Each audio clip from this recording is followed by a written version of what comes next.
I love a good character analysis video essay, and I have a 2.5-hour drive to school 2 to 3 times a week, so I have listened to many analyses of characters from Thomas and Friends, Full Metal Alchemist, South Park, and more. But there has always been a missing element from our deep dives into the psyche and motivations for our favorite talking choo-choo trains.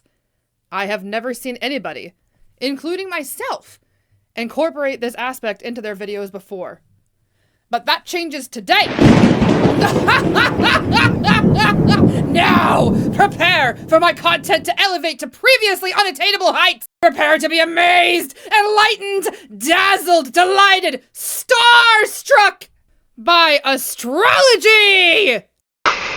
Space! What? Dirty Percy, you're going off topic. No! I may not have taken my meds, but this is the topic! You saw the video title, you clicked on it, you agreed to this, you can't back out now! The cards are in my favor!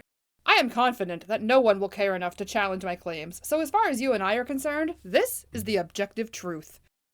But you ask, Dirty Percy 6, why the fuck are you doing this video?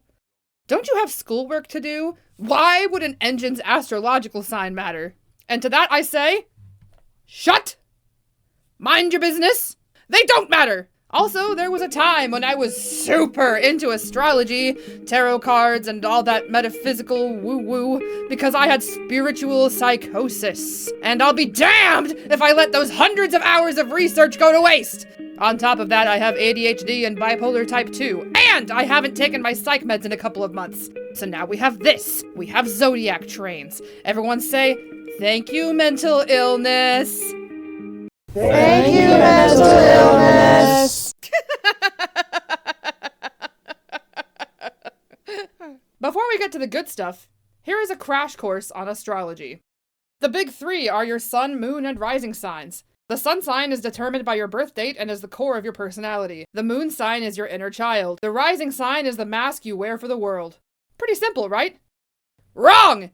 Each sign represents one of the 4 elements: earth, air, water, and fire. There's so much more to the birth chart, like houses and nodes, but I don't care about them. And frankly, neither should you. I thought about doing the big 3 for each character, but then I realized that is literally the worst thing I could possibly choose to do with my time, so I narrowed it down to sun signs for the STEAM team. I may include a rising or moon sign here and there to help explain personality discrepancies, and I know that some characters change from model era to CGI, and you know what? Shush! You're ruining my fun! This isn't fun! Please remember, astrology should be used for entertainment only. I shouldn't have to say that. But someone out there ruined it for everyone. Okay, fine, that someone was me. Anyway, this is the astrology of the STEAM team. Number 1. Thomas is a tank engine. He is also a Sagittarius, and I'm willing to go out on a limb and claim that he has a Scorpio moon. After all, he is an impulsive, hot-headed asshole who will do stupid shit because he wants to fight to stick up for himself. Or, you know, because he just wants to fight. Then, after his impulsive actions hurt others, he feels sorry for himself when he's faced with the consequences of his actions. Thomas, do something! But upon reflection, he will feel genuine remorse for the ones he has wronged. And he even admits to himself why he did what he did and how he hurt the other party. And he is compassionate enough to make a genuine effort to fix his mistakes. He has a great sense of humor, and he's idealistic. He hates being given limitations. Unfortunately for him, he is doomed to repeat this behavior forever, learning the same lesson over and over and over again. Fire and water being opposites is supposed to help bring balance, but each element is really fighting for control, so it's more of an out-of-control seesaw. All extremes, rarely any middle ground or balance. Oh, maybe that's why I'm bipolar.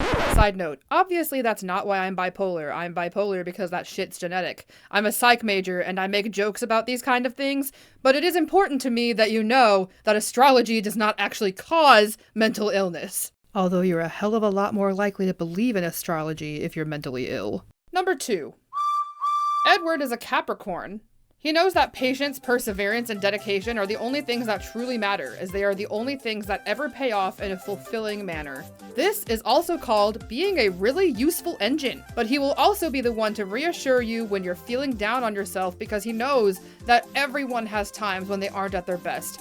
and it shouldn't be held against them. The closest Edward comes to holding a grudge is purposely ignoring someone. Number 3. Henry is a June Cancer. It is necessary to differentiate from a July Cancer. Despite being big, strong Henry, he is often moody and easily irritated, probably because he's much more capable than most expect him to be. He tends to be a bit insecure at times, which, as someone who relates to Henry on a physical level, I get it. He's like me.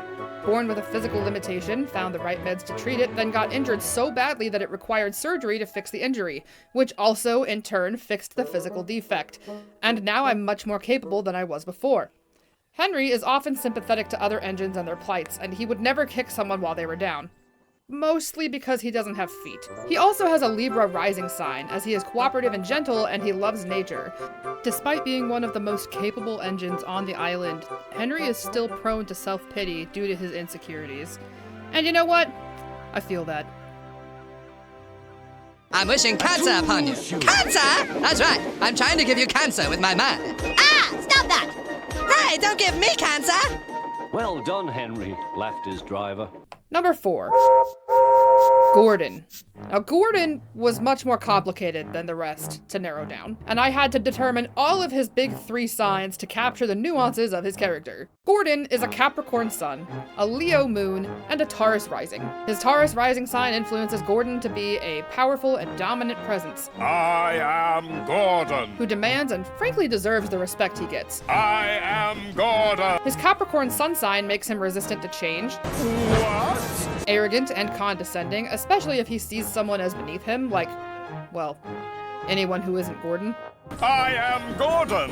His Leo moon sign causes Gordon to disdain anyone who treats him as anything less than the royalty he believes he is. And his moments of weakness, his arrogance, and self-centeredness bite him in the ass. Some of the best Gordon stories are when he receives instant karma. What a tragedy. Oh, the indignity. Number 5.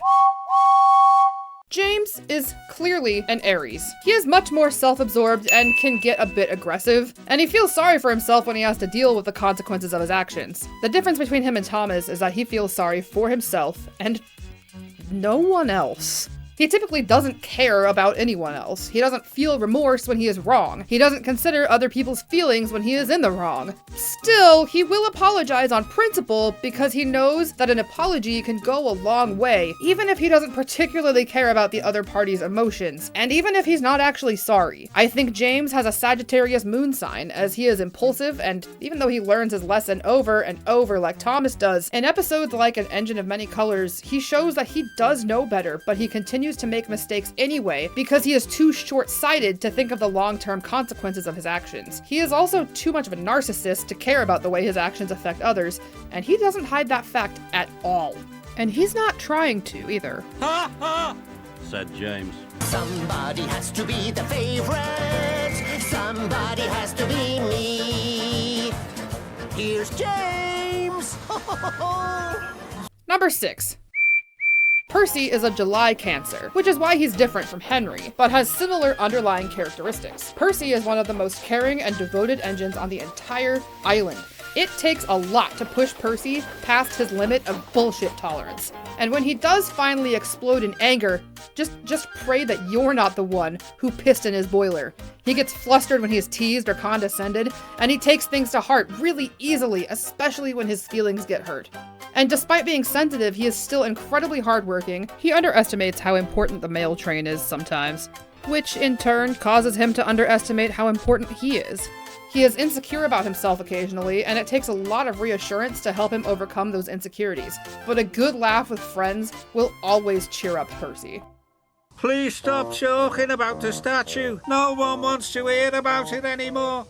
No one wants to talk to you anymore. And neither do I. Number 7. Toby is a Virgo, an earth sign. both because he is brown and because he is the most predictable character of the series. He does what needs to be done precisely the way it needs to be done, and if it doesn't go the way it should, he knows exactly how to deal with it. Even though he is a very grounded individual and he doesn't typically let silly things get under his skin, he can still become overly self-critical and he may have irrational fears or doubts, but it's never anything he can't overcome, even if it takes a pep talk from someone, especially if that someone is Henrietta. Oh, Toby.